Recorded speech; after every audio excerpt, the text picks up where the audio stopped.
Nous sommes heureux de vous accueillir ici pour notre 5e séminaire en lien avec, sur le thème du moins, de la contention, libertés et soins. En effet, depuis l'implémentation de la chaire de philosophie au sein de l'établissement, nous avons pu nous initier à diverses approches autour de ce thème. La première approche était plutôt philosophique. L'introduction a été faite par Madame Cynthia Fleury. Puis ensuite, nous avons eu une approche sur le vécu soignant-soigné, en tous les cas le vécu par les soignants et le vécu par les soignés de la contention. Ce sont deux psychiatres, messieurs les docteurs Carré et monsieur le docteur Porto, qui sont donc venus nous parler de leur thèse, puisqu'ils ont tous les deux réalisé leur thèse sur la contention, et notamment sur le vécu de celle-ci par les soignants et par les soignés. Nous avons eu aussi le 3e séminaire porté sur une approche déontologique, sociologique, sur le consentement à l'épreuve de la contention, qui était donc réalisé par Madame Guibert-Lafay-Caroline. Puis, nous avons eu une approche aussi soignante sur la contention involontaire entre soins et contraintes par Madame Annick Perrin-Niquet. Et puis ce soir, donc, nous accueillons Monsieur Mathieu de Villemorin, qui est écrivain, ancien patient, qui nous parlera de ses crises de délire avec ses expériences de contention. Je vais le laisser se présenter plus précisément. Il nous parlera aussi de ses livres qu'il a écrits. Je profite aussi de cette présentation pour vous parler de la prochaine séance, donc de notre 6e séminaire qui aura lieu le 15 mars prochain, sur une histoire des objets contenants, et ce sera un psychiatre qui viendra intervenir, le docteur Michel Kerr. Donc je vous souhaite une belle soirée à tous. Vous aurez aussi un temps, du moins d'échange avec Monsieur de Villemorin après sa présentation. Et je vous souhaite en tous les cas une belle soirée et à tout à l'heure. Bonjour, bonsoir à vous tous, à vous toutes. Je suis très heureux d'être ici en cette fin d'après-midi. Alors, j'ai été présenté comme écrivain, certes, mais ancien patient. Et cette expression me plaît parce que c'est assez subtil. Ça pourrait dire que je suis guéri. En tout cas, ça indique que mes crises mystico-apocalyptiques sont derrière moi. Et c'est ce qui est le cas. Mais le dire ainsi, c'est pour moi, disons, la preuve ou c'est la faculté en elle-même a pris acte de ce chemin de guérison ou ce parcours de rétablissement. Alors, je vais vous parler dans une première partie des quelques expériences de contention involontaire que j'ai vécues. C'est de la première main. Et en seconde partie, de la façon dont j'ai été capable, avec le temps, de tirer mon épingle du jeu et de pouvoir, aujourd'hui, par exemple, témoigner de ce fameux parcours de rétablissement. C'est en fait contenu dans le sujet, disons, de cette conférence, que je rappelle juste rapidement, de la contention involontaire au sujet se contenant. Et ce thème, ce sujet, c'est déjà une dynamique. Et c'est ça qui est important. Puisque le sujet se contenant, finalement, c'est le retour à ce que j'appelle le retour à soi, c'est de reprendre les rênes de son existence et avancer un pas dans l'autre. Et pour conclure, je tiens à promouvoir la psychiatrie vue justement du point de vue de l'usager, enfin de mon point de vue. Voilà. Alors, quant aux expériences de contention involontaire, je dois au départ me présenter un peu plus largement, voilà, ou remonter un peu plus loin. Alors, mon nom est bien sûr Mathieu de Villemorin, mais à l'état civil, c'est un peu plus long, c'est à rallonge, c'est l'évêque de Villemorin. Et la famille Villemorin est aussi celle des Villemorin-Andrieux, des semences. Par ma mère, je suis issu, disons, de la famille du grand chimiste Louis-Jacques Thénard. Donc, il y avait un terreau, disons, c'est le cas de le dire, assez favorable. J'ai été élevé dans une petite ville qui s'appelle Verrières-le-Buisson, à 11 km de Paris, qui mélange la ville et la campagne. Et je suis allé même à l'école privée qui avait été fondée par mon arrière-grand-mère. Enfin, vous voyez, une implication très locale et pleine de sens. Pourquoi je raconte ça? C'est que ce schéma qui semble assez idyllique, eh bien, je l'ai, les années avançant, payé assez cher, dans le sens où j'ai perdu mon père à l'âge de 7 ans, et cet événement a été assez traumatique. Ça a correspondu 2 ans après aussi à mon arrachement de Verrières pour Paris, pour nos études. J'ai un frère et 2 sœurs à l'époque. Et je suis un enfant plutôt qui apprend sans trop de difficultés, mais qui prend son temps. J'ai fait mes apprentissages, disons, avec le maximum de temps qu'il faut pour les acquérir. Bon. Je suis né donc dans cette sorte de cocon, rappelé à la réalité assez durement. Je fais une scolarité dans des établissements privés de confession catholique. Et j'apprends aussi cette éducation qu'on appelle britannique, qui a certains préceptes, comme un enfant doit être vu, mais pas entendu. Ou alors... ne montre pas tes sentiments, ne jamais se plaindre et ne pas demander d'explication. Enfin, tout un système codé, mais qui est assez lourd parfois. Et puis, dans ce tableau, ma mère se remarie, et moi j'ai 13 ans à l'époque. Et, si je puis dire, là aussi, un choc. Alors, psychanalytiquement, 7 ans, c'est le dit. Et puis, à 13 ans, je suis, disons, chassé de ce rôle de mari, entre guillemets. C'est un contredit. Ou en tout cas, le fait est que je suis certainement quelqu'un qui... qui a dû, si c'est venu à mon esprit, c'est que ça avait laissé son empreinte. Bon, je fais une scolarité pas brillante, mais honorable. Mon grand succès, c'est la note de 16 sur 20 au bac de philosophie. J'ai 17-18 ans,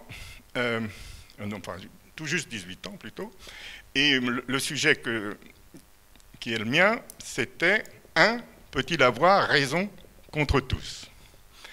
Et cette note de 16, c'est l'entrée, disons, dans le maniement du concept.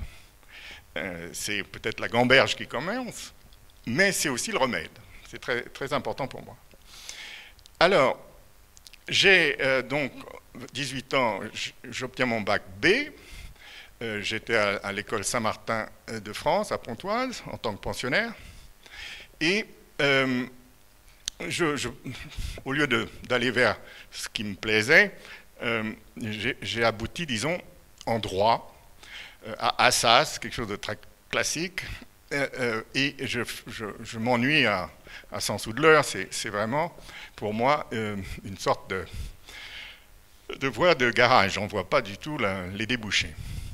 Je commence à écrire, d'ailleurs, à 19 ans, par ennui. Parce que j'avais fait le projet d'écrire à 15 ans. Et j'ai ouvert mes premiers cahiers, disons, d'écriture à 19.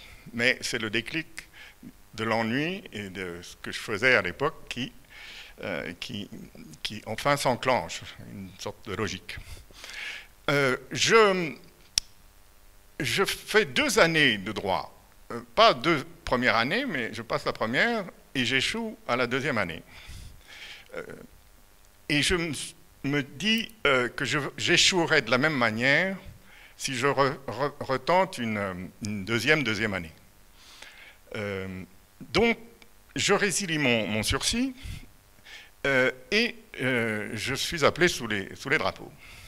Alors, pour jouer un peu au caïd, je choisis de faire mon service militaire chez les parachutistes. Alors là aussi, il y a une sorte de contradiction. J'ai lu des livres où il n'y avait pas d'images, j'ai lu de la poésie, et je me retrouve avec des gens qui sont péchus, comme on disait à l'époque. Alors, j'essaie de faire les choses élégamment, si on peut dire, parce que avant d'arriver chez les paras, j'ai fait une préparation militaire parachutiste, mais j'ai été élève officier de réserve à Saumur. Ce n'est pas au Cadre Noir, mais à l'école d'application de la cavalerie. Bon, enfin, j'essaye d'aller un peu plus vite. Je pars après mon service, après avoir fait quelques boulots pour gagner de l'argent, je pars au Brésil. Et le Brésil va être le détonateur de ma première crise.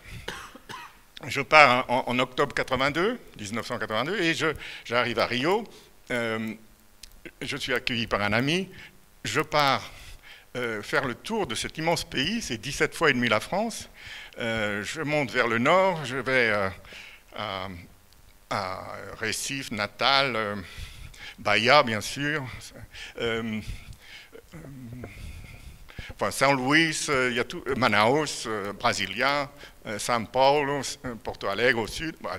Et de retour à Rio, après 10 mois d'expérience, j'ai un sac à dos, un peu d'argent, je pratique le portugais, et j'ai ce merveilleux contact, cette rencontre avec ce pays, avec les gens qui y habitent, qui y vivent. C'est admirable, mais au Brésil, je le répète souvent, c'est jamais des contrastes, comme le vantent les guides touristiques. Ce sont des extrêmes qui se touchent. Je raconte souvent l'histoire que je sortais d'une soirée où j'avais bu, fumé, mangé à satiété, et je reprends le bus très tôt le matin, en ayant passé une nuit blanche, et à l'arrêt du bus, il y a un pauvre air, la jambe enflée par l'infection, je pense, et qui restera là, parce que personne ne l'emmènera à l'hôpital, d'abord parce qu'il n'a pas d'argent, et ensuite parce qu'il n'y sera pas admis. Et ça m'a laissé quand même, ça ne m'a pas laissé insensible. Et au bout de 10 mois, donc fin juillet, c'est la première crise psychotique. Et c'est une bouffée délirante, je me prends pour le sauveur du monde, sans jamais être pris pour Jésus, mais j'ai pour mission d'arrêter le sous-marinier qui va appuyer sur le bouton qui va déclencher le feu nucléaire. Et je le combats par la pensée. Mais en face du monastère dominicain de Rio, qui se trouve dans un petit quartier juste avant Copacabana, qui est coincé entre Botafogo et Copacabana, qui s'appelle le quartier du Leme. Et pour moi, dans mon imagination, le Leme, c'était le vaisseau lunaire. J'étais vraiment dans une autre dimension. Et finalement, ce que j'ai montré, ce que j'ai dit avec mon introduction sur ma famille et mon éducation, et puis l'entrée dans la folie, peut-être, c'est Marcel Gottlieb qui en fait une illustration assez fascinante. Voilà. En fait, voilà, les choses pourraient rentrer là à leur bonne place, mais il y a comme ce marteau, c'est cette insistance, pour moi, ça me parle beaucoup. En plus, c'est plein d'humour, et c'est un peu ce qui m'est arrivé, finalement. J'avais tous les éléments, mais il y avait quelque chose qui n'était pas dans l'ordre. Et c'est quand même assez violent, finalement. Et une crise, si elle est extrêmement jouissive, est extrêmement violente, dans le sens où je ne me suis jamais tourné ou agressé les autres, mais pour moi-même, alors, c'est là où je vais parler de contention. Quand je suis arrivé à l'hôpital Pinel, c'est du nom du grand aliéniste français, je suis arrivé dans une de ces petites voitures de police tristement célèbres qui servaient à la répression policière contre la dictature au Brésil, donc, mais j'y suis arrivé complètement nu parce que je m'étais dessapé et on m'a attaché à un lit. Et on criait, enfin, ça devait être un aide-soignant ou un infirmier, on criait « l'évêque, l'évêque », pour savoir si je répondais toujours à ce nom. Et comme ce nom a des connotations religieuses et que je venais de sauver le monde et que j'étais encore imprégné de tout ce délire, je répondais en portugais « bispo, bispo ». Oui, oui, bispo, qui veut dire évêque en portugais. Donc j'étais attaché, nu, et ils avaient recouvert mon pubis, c'est tout, d'un petit pagne, et que je voulais faire tomber en faisant des grands mouvements, mais j'étais retenu par les bras et les pieds, et je disais, je veux mourir nu. Eu quero morrer nudo. Et comme j'étais né. Et puis, après, j'appelle ça, oui, c'est la sédation. J'ai dormi pendant 3 jours, je crois. Ça m'est arrivé un vendredi, et j'ai repris conscience, disons, un dimanche. Ce qui n'était pas non plus le bon timing, mais qui rentrait parfaitement dans le délire.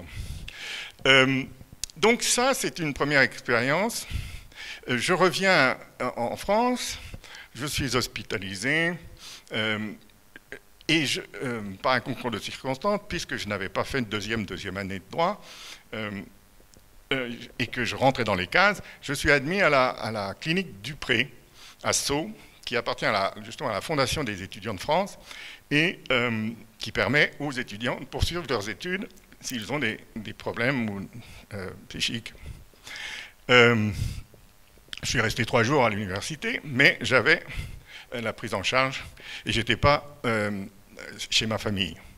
Donc, tout ça, je revenais le week-end et c'était finalement comme ça que je me suis retapé. Et puis, j'ai pu travailler. J'étais grouillot de choc pour une entreprise de films vidéo. Et j'ai commencé à gagner ma vie grâce à mon permis de conduire, parce que j'allais chercher les objectifs quand il fallait les faire réviser, j'allais chercher le réalisateur qui arrivait de province. J'étais celui qui faisait la course, disons, mais sans moi, il y aurait les valises techniques avec les filtres, les spots, tout ça n'aurait pas été prêt pour les tournages. Bon. Et donc, l'avoir une activité, un travail, un salaire, un logement, je trouve un petit studio, et puis une vie de j'avais... alors, mon premier épisode au Brésil, j'avais 23 ans. Je commence ma vie professionnelle à la rentrée, disons septembre de 84. Et toute cette année de 84, 85 se passe plutôt bien. Et je recommence à chauffer de la cafetière. Nouvelle crise en août 1985. Alors toujours les mêmes thèmes, pas la même expression, et une autre expérience de contention. Je me prends encore pour le sauveur du monde. Là, c'est plus personnel comme relation, mais il y a le réalisateur je suis allongé sur la banquette du restaurant où la crise a pris naissance. J'ai balancé d'abord la table où nous étions servis. Le réalisateur me pose la question de quoi as-tu besoin? Et je crois que je lui ai percé les tympans à l'époque. Je lui réponds très très fort en criant de Dieu. Bon, heureusement, il y avait un chargé de production qui s'est débrouillé fort bien et qui m'a trouvé un hôpital. C'était à la Tour Bayeur, la tour de la Plaine Saint-Denis. L'unique tour qui est là près du Stade de France maintenant.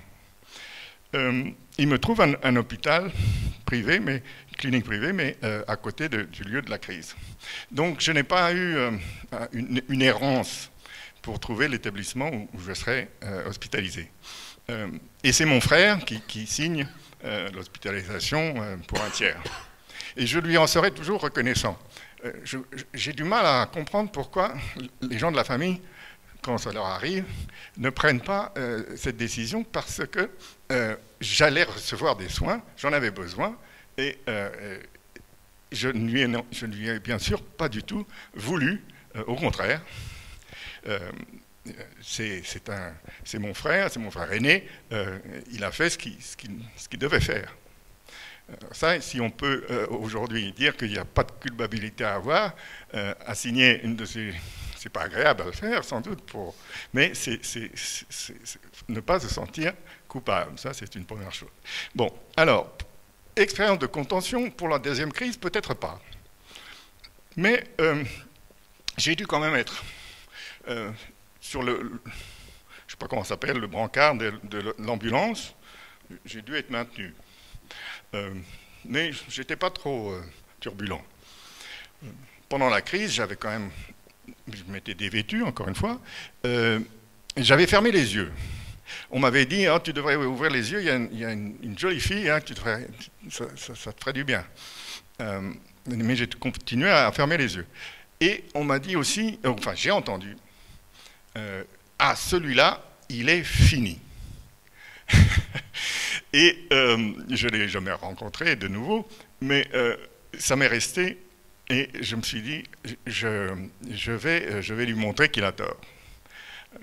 Et un jour, peut-être, j'aurai l'occasion de lui dire que sa phrase m'a servi dans le sens où elle a servi de coup de pied au cul, parfois. C'est parfois nécessaire.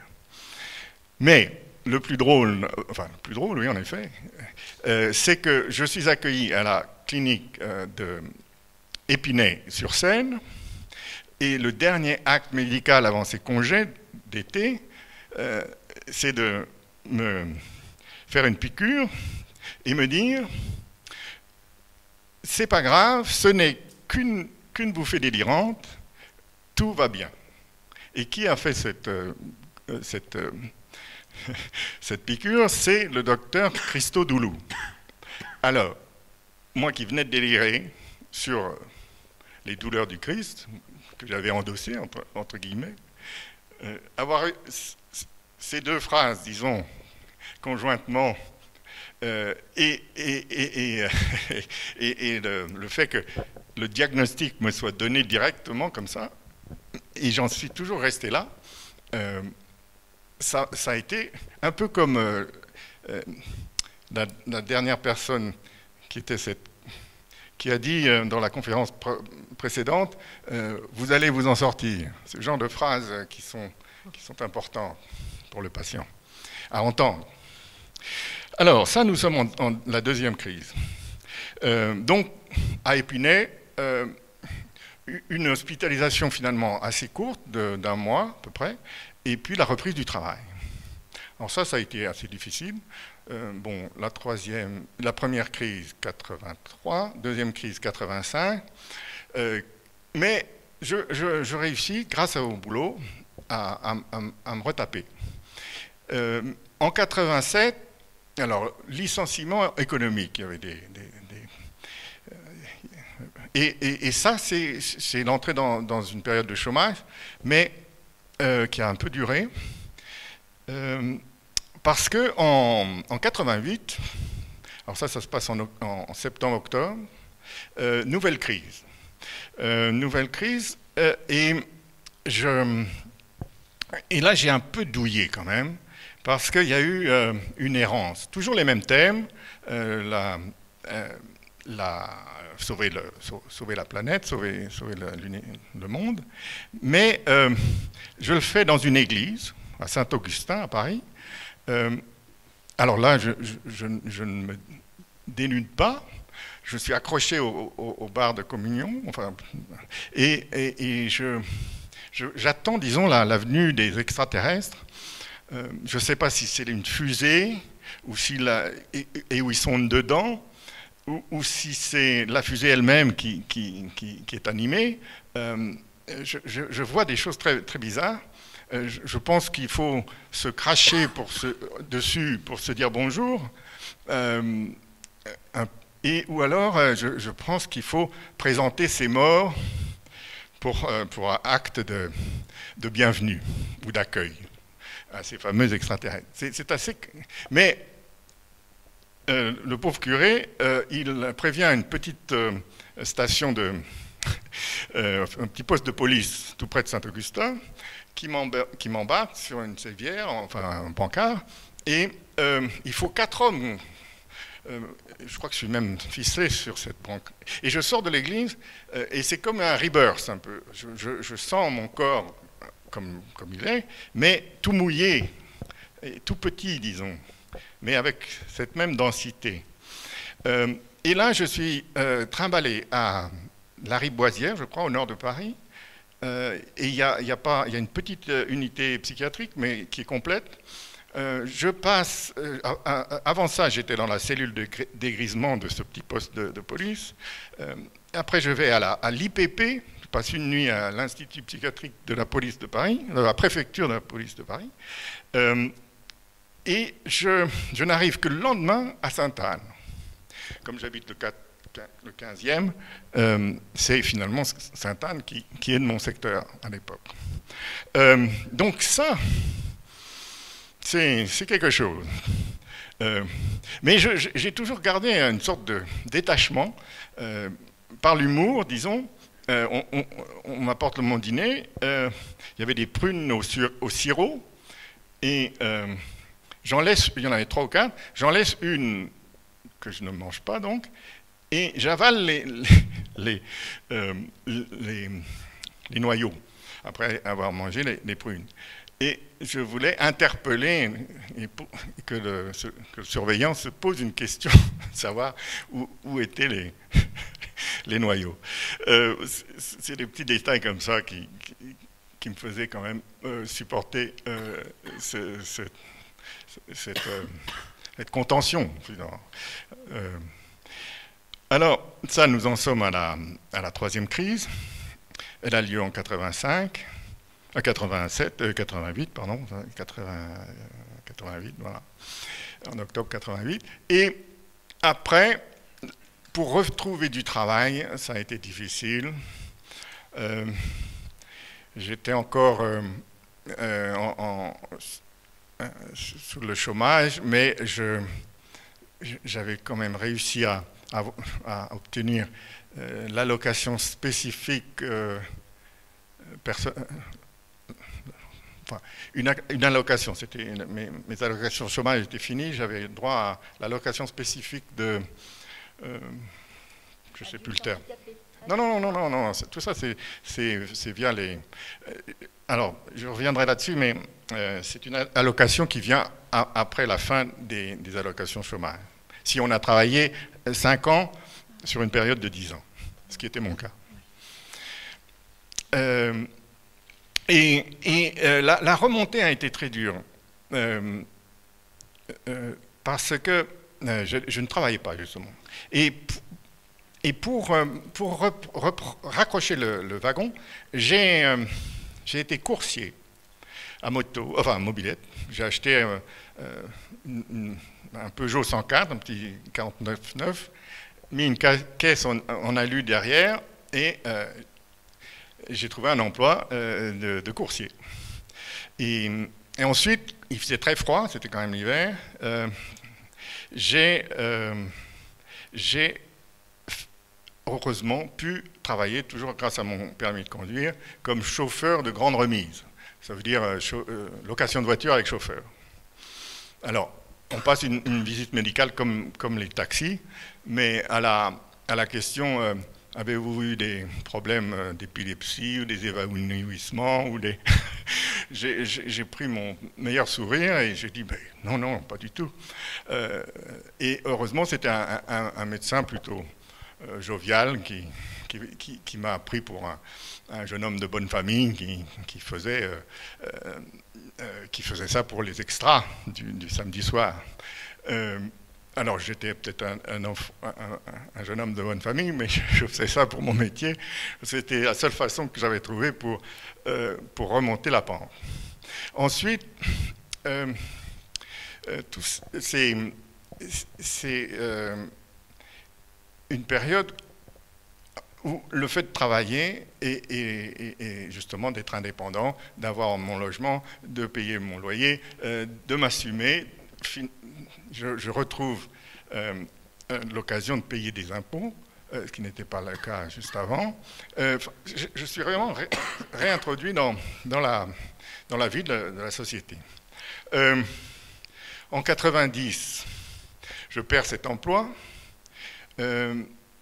Nouvelle période de chômage, mais je me dirige par le truchement de diverses formations. Je suis assistant d'un expert libraire. Je travaille dans les livres anciens. Je trouve que c'est un très bon métier. L'expérience de la contention de la troisième crise, je vous en ai parlé. Après 89, donc 90, bon, ma quatrième crise a eu lieu en 2012. Donc il y a eu vraiment un grand laps de temps entre les deux, enfin entre la troisième et la quatrième. Et bon, je me suis marié, je suis le père d'un garçon qui a bientôt 27 ans. Je me suis séparé, divorcé, remarié. J'ai travaillé à différentes choses, j'ai été formé avec la formation permanente.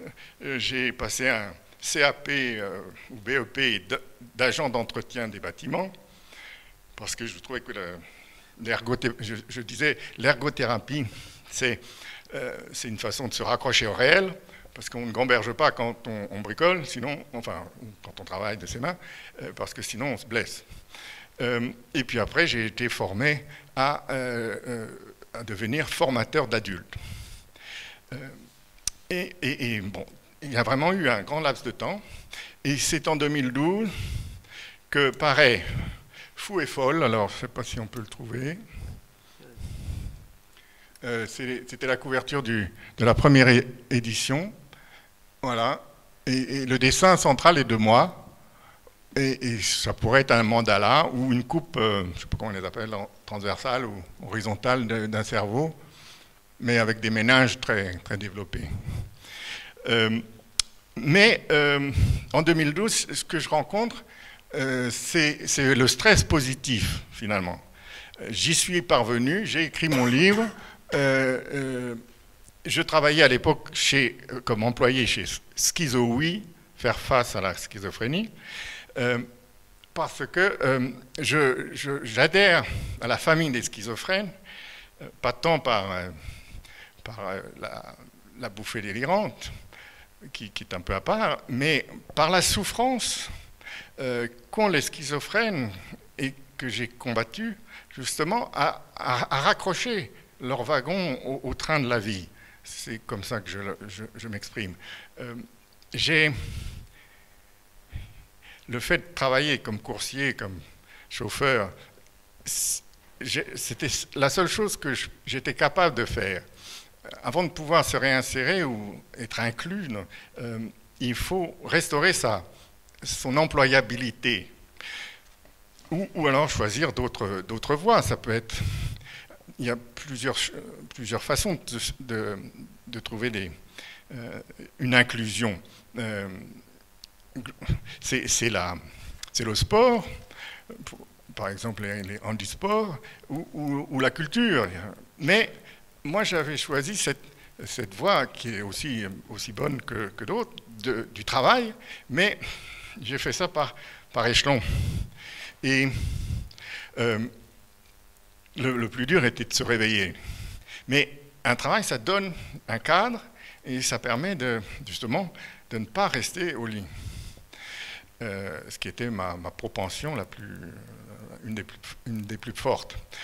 L'autre est qu'on se nourrit plus parce que les médicaments faussent le sentiment de la satiété. Donc on croit qu'on a faim, mais en fait on mange trop parce que les médicaments faussent cette fameuse appréciation de la satiété.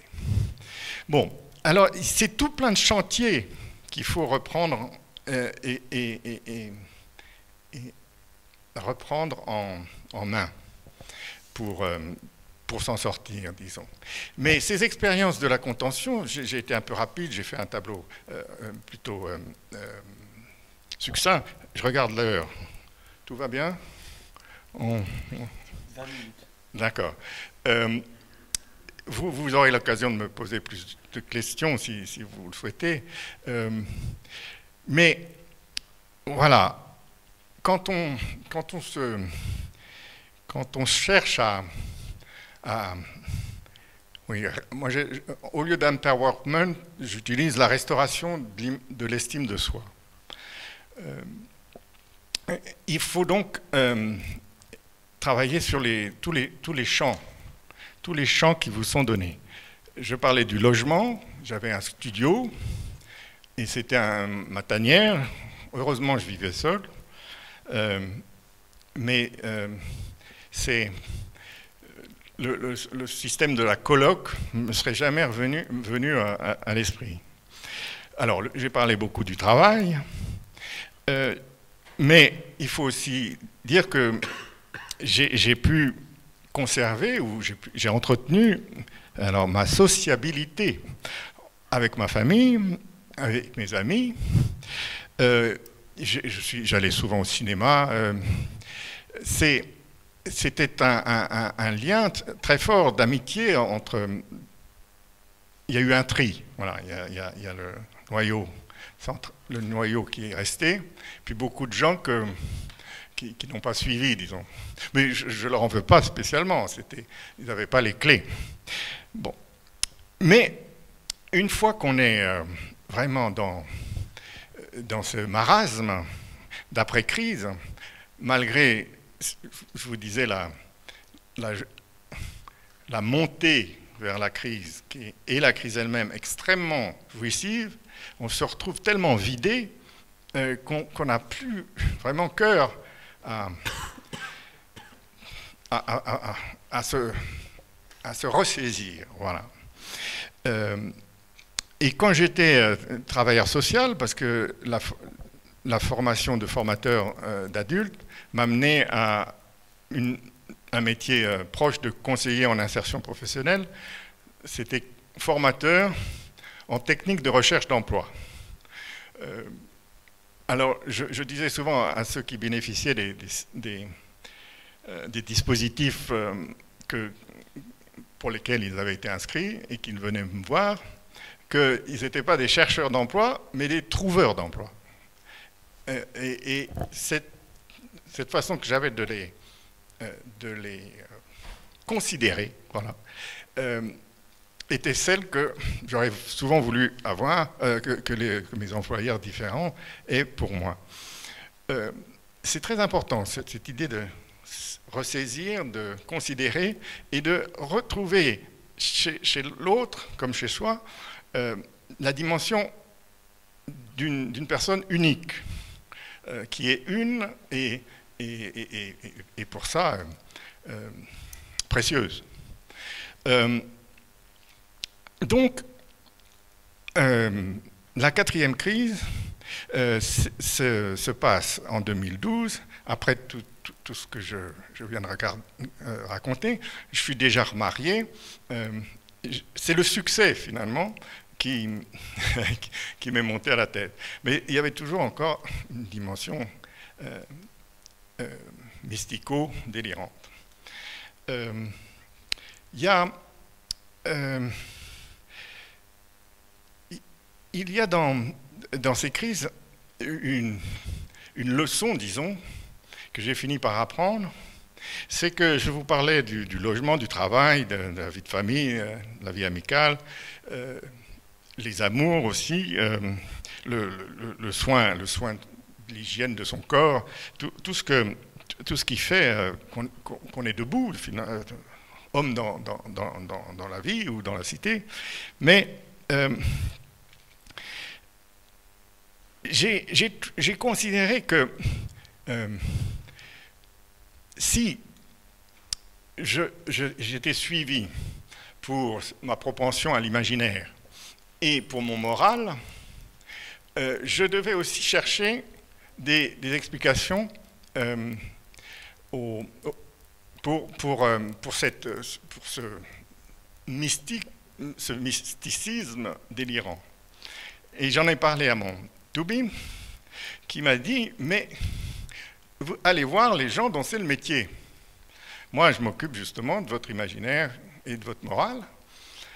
Et donc, tout ce cheminement, tout ce parcours de rétablissement ne s'est pas fait en opposition à cette absurdité apparente de ma vie. J'ai trouvé des explications, mais tout à fait vitales quasiment, oui, parce que je considère que, et c'est à partir de la définition de l'homme qu'il faut partir, ou en tout cas de sa définition par rapport à Dieu. Ça, c'est quelque chose d'essentiel dans mon parcours. Et le fait que j'ai eu cette sorte d'autorisation de mon Toubib, alors c'était la vieille école. J'avais un médecin psychiatre qui me prescrivait mes médicaments et un médecin psychiatre qui avait fait la spécialité d'analyste. Donc, non seulement mes séances étaient remboursées, mais elles étaient prolongées dans le temps. J'ai eu, en 2012, j'ai fait pas mal de ce chemin et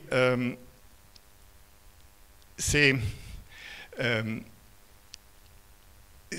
la dernière fois jusqu'à maintenant où j'ai connu l'hospitalisation. Mais je crois qu'il faut ouvrir le champ et ne pas mettre cet aspect de l'humain, justement, de côté. Je considère que la médecine ou la science n'est pas contre, ne se considère pas, enfin, ne se positionne pas contre le fait religieux ou la croyance ou la foi. En fait, ce que montre mon parcours de rétablissement, ce que montre la façon dont, petit à petit, avec le temps, j'ai réussi à raccrocher ce fameux wagon mon wagon au train de la vie, c'est que ce n'est pas par la volonté, c'est justement par la persévérance, une certaine confiance en moi, parce que j'avais fait des choses, et cette notion, ce rapport au temps. J'ai créé un sophisme, alors je ne sais pas si on pourra le mettre, mais si le temps c'est de l'argent, et que j'ai tout le temps, je suis donc millionnaire. Mais ce genre de sophisme me parle beaucoup. Parce que, voilà, je suis devant vous, j'ai 62 ans maintenant, je considère que j'ai une vie réussie, pleine, dense, et j'ai peut-être pas réussi dans la vie, mais j'ai réussi ma vie. Et les expériences de contrainte ou de contention involontaire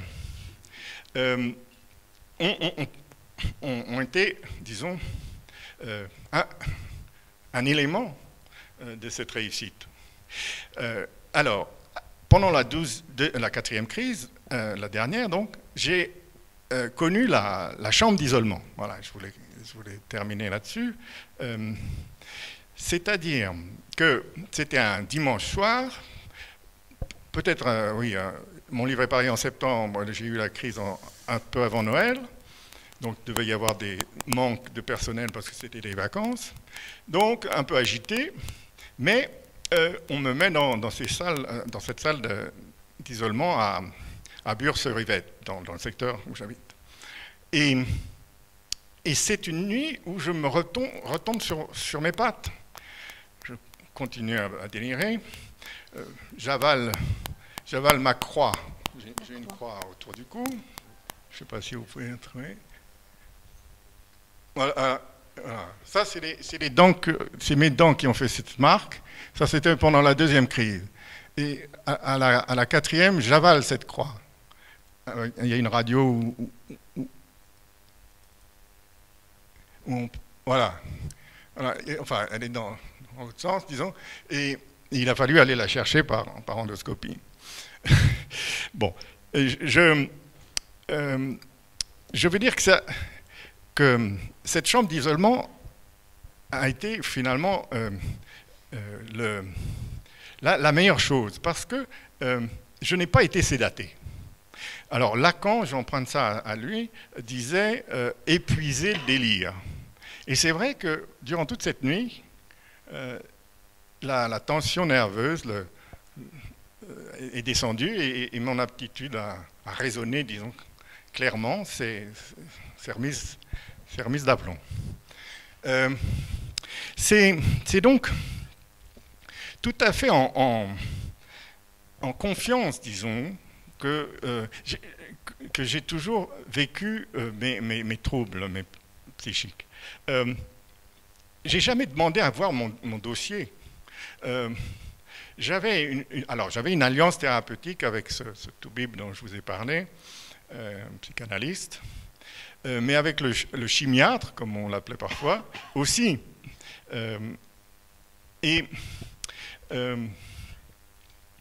C'est très important pour moi également, vis-à-vis du travail. J'ai eu 2 périodes. Une période où je ne disais pas que j'avais eu des soucis psychologiques ou psychiques, et une période à partir de 2001 où j'ai eu la reconnaissance de la qualité de travailleur handicapé. Et en 2001, elle m'a été, je l'ai acquise, mais en 2021, elle n'a pas été renouvelée. Et donc, parce que je ne travaille pas, parce que j'ai été mis en invalidité de 2e catégorie. Donc, l'invalidité c'est pas une allocation, c'est pas un complément de ressources, c'est quelque chose qui est calculé sur mes années où j'ai travaillé. Donc, elle n'est pas très élevée, moins que le SMIC, mais elle est venue du travail. Comme quoi, pour moi, c'était très important. Ensuite, donc il y a ce clivage, ne pas dire et dire, et je me vendais auprès de mes employeurs en disant je coûterais moins cher en charge sociale. Et parce que je ne travaillais plus, j'avais pas besoin de... J'ai accepté cette invalidité parce que finalement je coûtais trop cher en arrêt de travail. Donc c'est vraiment quelque chose d'important, cette notion de travail. Et encore une fois, c'est parce que c'est tellement dur que je me reconnais dans ce syndrome de la schizophrénie. Mais il y en a beaucoup qui diront que ce n'est pas ça. Parce que j'ai fait quelque chose de cette souffrance. Je la décris souvent comme celle du sourd qui essaye de s'exprimer. Et je voulais devenir monsieur emploi pour la NPE à l'époque, pour l'emploi pour les handicaps sensoriels, dont la surdité. J'ai même fait une formation à la langue des signes française. Parce que je trouvais que c'était cohérent d'abord, mais que la culture sourde est extrêmement riche, par ailleurs, mais que ce devrait être presque partie de l'éducation, de connaître le rudiment de cette langue. Et cette difficulté que j'ai pu surmonter me rend peut-être plus... Alors, je suis, vous l'avez sans doute compris, quelqu'un de sensible, mais cette sensibilité, j'en ai fait une richesse, j'en ai fait un atout. Et tout ce que j'ai pu vivre, soit contention involontaire, soit ce retour lent et progressif à soi, cette restauration pénible mais progressive de l'estime de soi, tout ça, je le mets un peu sous cette bannière de l'esprit. Et la psychiatrie, c'est la médecine de l'esprit. En revanche, je crois que sans l'esprit avec un grand E, il n'y a pas de psychiatrie qui vaille. On peut au moins indiquer une direction. Encore une fois, je suis très très respectueux et j'ai bénéficié des molécules, je suis un traitement, j'ai eu des docteurs et des doctoresses admirables,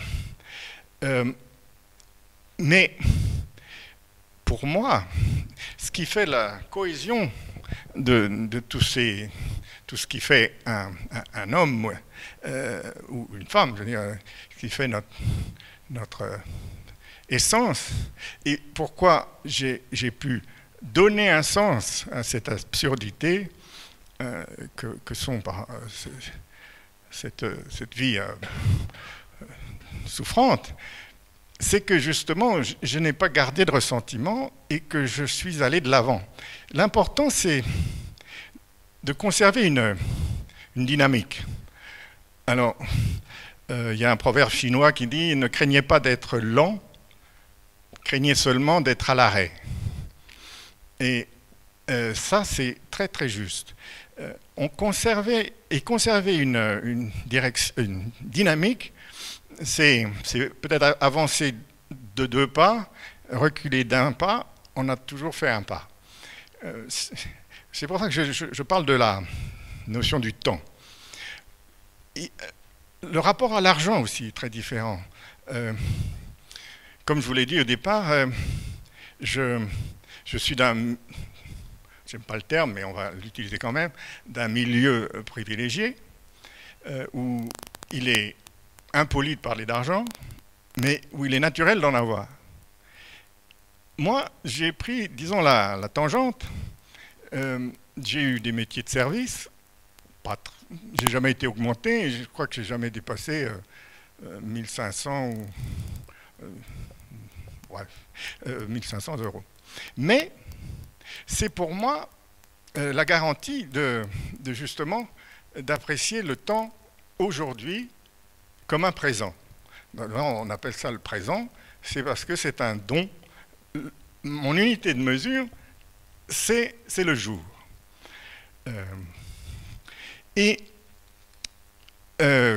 Pour prendre une image, je me considère peut-être comme un prince et un journalier à la fois. Donc, tant pour le temps, l'argent, le logement, le travail, la vie de famille, c'est une énorme joie de pouvoir vous la présenter. Bon, je suis extrêmement ému, vous l'avez peut-être remarqué, mais c'est un aboutissement. Et de ce thème qui peut paraître un peu sombre, de contention involontaire, j'ai voulu justement insister sur le sujet se contenant, puisque, encore une fois, cet exposé n'est que l'illustration de ce retour à soi, de la capacité que j'ai eue à me contenir et de reprendre pied et dans un sens, de rendre grâce à Dieu.